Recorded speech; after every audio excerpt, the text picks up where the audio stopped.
Hello everyone and welcome back to WP Food Manager. In today's video we are going to learn together how you can book or reserve a table from a restaurant detail page.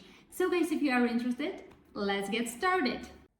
So guys, what firstly we need to do for this?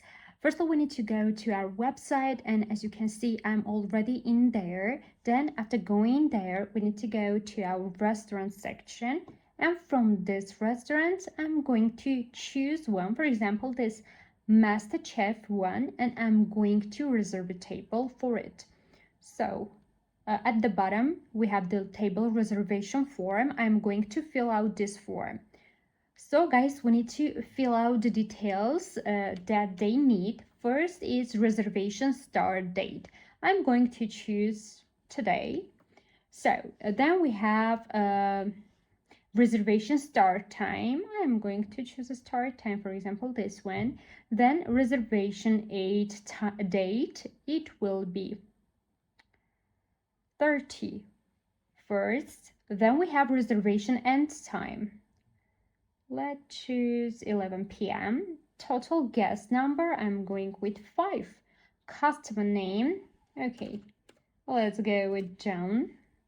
Customer email address.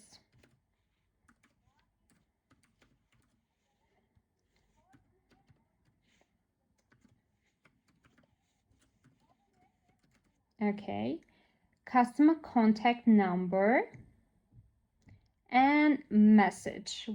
This is optional, this part. You can either enter a message or not.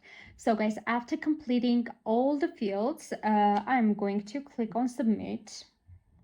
And after submitting the form, guys, we can just simply click here to view our reservation. Okay, so here we can see our reservation. Here we have it. Here we have the customer name, customer email, customer contact, total guests. So here you can see also the reservation status. It is new. So guys, this is how you can do it.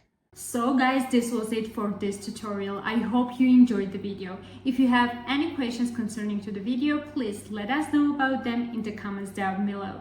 Don't forget to subscribe to our channel and like our videos. See you soon!